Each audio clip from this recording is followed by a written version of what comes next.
मैं राकेश सोहम व्यंग्य शिल्पी श्रद्धेय हरिशंकर परसाई की कर्मस्थली जबलपुर से सदीनामा यूट्यूब के सभी श्रोताओं का स्वागत करता हूं।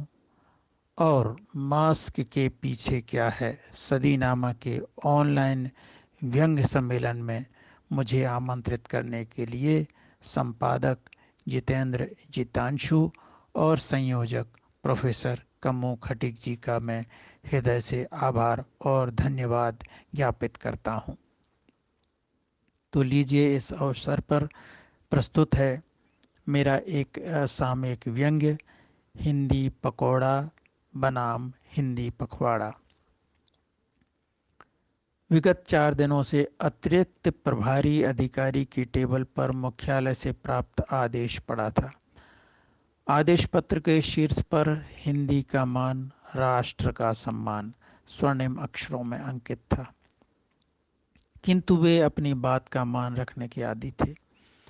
वे आदेश पत्र को बार बार उठाते और रख देते थे। कार्यालयीन आदेशों को उठाना और ध्यान दिए बिना रख देना उनके लिए कोई नई बात नहीं है। 20 साल का अनुभव है, जाने कितने ही आदेश व आवेदन बिना ध्यान के अंतर ध्यान कर चुके हैं। ये आदेश खास है, आदेश हिंदी में है, लेकिन ध्यान देने के बावजूद पढ़ने में नहीं आ रहा। मुश्किल ये है कि उस पर दी गई टिप भी हिंदी में ही है। अधिकारी को हिंदी भाषी क्षेत्र में पदस्थापना हुए लंबा समय हो गया था, अतः हिंदी पढ़ने की कोशिश में हिज्जे लगाना आ गया था। आदेश को हिज्जे लगाकर पढ़ने की बहुत कोशिश की, लेकिन धैर्य जवाब दे गया। हिज्जें सही लग भी जाती थीं, किंतु शब्द जिह्वा से आगे बढ़ ही नहीं पाते थे। उनके मस्तिष्क पर अंग्रेजी का राज था। दिमाग के द्वार पर नियुक्त अंग्रेजी पहरेदार हिंदी के शब्दों को पीट पीट कर भगा देते थे। कुल मिलाकर उनके दिमाग में हिंदी का प्रवेश निषिद्ध था। देश ने वर्षों पहले अंग्रेजी हुकूमत की जंजीरें तोड़ दी हैं, किंतु अंग्रेजी की गुलामी की शान अभी बाकी है। वे सोचने लगे, नाउ व्हाट टू डू। कार्यालय के नियमित हिंदी अधिकारी को सेवानिवृत्त हुए लंबा समय हो चुका है। पद पर नियमित नियुक्ति हो नहीं पा रही थी, अतः पद रिक्त था। मुख्यालय के कड़े दिशा निर्देशानुसार पद को खाली नहीं रखा जा सकता। हिंदी की अनदेखी दिशा निर्देशों के खिलाफ है, अतः पद को किसी न किसी तरीके से भरा जाना अपरिहार्य हो गया था। आनन फानन में समिति की बैठक में निर्णय लिया गया कि हिंदी की देखरेख हेतु अस्थायी आधार पर किसी अधिकारी को जिम्मेदारी दे दी जाए। कार्यालय में कुल स्वीकृत पदों की तुलना में उपलब्ध अधिकारियों की संख्या बहुत कम थी। उनमें से अधिकतर अंग्रेजी के हिमायती थे। यदि कोई अधिकारी अंग्रेजी में बात ना करे तो अधिकारी सा नहीं लगता। अतः अधिकतर वरिष्ठ अधिकारी केवल अंग्रेजी जानते, पढ़ते और बोलते थे। वरिष्ठता के आधार पर एक अहिंदी भाषी अधिकारी को हिंदी अधिकारी के पद पर नियुक्त कर दिया गया। अब वे हिंदी के अतिरिक्त प्रभार में कार्य कर रहे थे, इसलिए हिंदी के लोड से ओवरलोडेड महसूस कर रहे थे।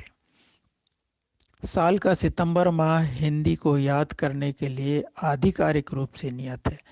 इस माह हिंदी के सम्मान में सभी महकमों में जोर शोर से ढोल पीटे जाते हैं और कार्यालयों में हिंदी से संबंधित सारे क्रियाकर्म निपटा दिए जाते हैं।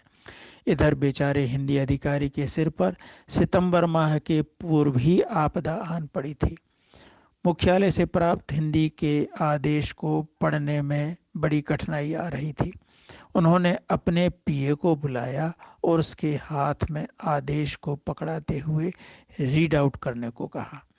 वह आदेश को हाथों में उल्टा पकड़े हुए बगले झांकने लगा।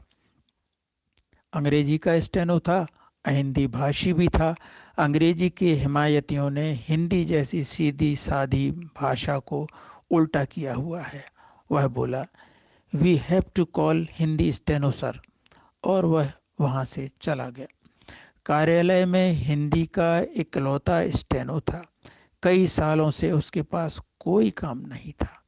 अधिकतर पत्राचार और दीगर कार्यालयीन काम अंग्रेजी में होता था, अतः उसे डाक डिस्पैच के काम में लगाया हुआ था। आने जाने वाली डाक का हिसाब किताब वही रखता था। सारा काम एक आध घंटे में निपटा दिया जाता। डाक में सील ठप्पा मारकर वह निकल जाता। जिनके पास हिंदी का अधिकार था वे अंग्रेजी के गुलाम थे, और हिंदी का जानकर हिंदी स्टेनो बेकाम भटकता था। हिंदी अधिकारी का आदेश मिलते ही हिंदी स्टेनो उनके सामने उपस्थित हुआ। अंग्रेजी स्टेनो भी वहां उपस्थित था। उसने वह आदेश हिंदी स्टेनो के हाथों में थमा दिया। Read it. हिंदी अधिकारी ने आदेशित किया। अंग्रेजी के कटघरे में हिंदी की परीक्षा ली जा रही थी। आदेश को अद्योपांत पढ़ने के बाद कार्यालय प्रमुख की टीम को समझाते हुए हिंदी स्टेनो ने बताया, कार्यालय में राष्ट्रीय हिंदी दिवस सेलिब्रेट किया जाना है, इसलिए गत वर्ष की तरह इस वर्ष भी हिंदी पखवाड़ा का आयोजन किया जाए, ताकि कर्मचारी अधिक से अधिक संख्या में पार्टिसिपेट करें। पखवाड़े के समापन के पश्चात कार्यक्रम की डिटेल रिपोर्ट भी हेड ऑफिस सेंड करना पड़ेगी। ऑर्डर की विषय वस्तु जानकर हिंदी अधिकारी का टेंशन रिलीज हो गया। अपने स्टेनो से बोले, prepare a proposal for fund allotment first. मुख की तरावट को गले में ढकेलते हुए आदेशित किया, order some hot pakoras immediately. Peon दौड़कर गर्मा गर्म पकौड़े ले आया और टेबल पर परोस दिए। पकौड़े को मुख में डालकर चबाते हुए अधिकारी ने पुनः आदेशित किया, adjust expenses incurred in pakoras from allotted fund. Let's celebrate Hindi pakora. Hindi steno दबे मुंह मुस्कुराया क्योंकि हिंदी अधिकारी पखवाड़ा शब्द का उच्चारण नहीं कर पाते थे। वे पखवाड़ा को पकौड़ा उच्चारते थे। इसी बीच हिंदी अधिकारी का मोबाइल फोन बज उठा और हिंदी की रिंगटोन बोल उठी, हिंदी है हम, वतन है हिंदोसिता हमारा।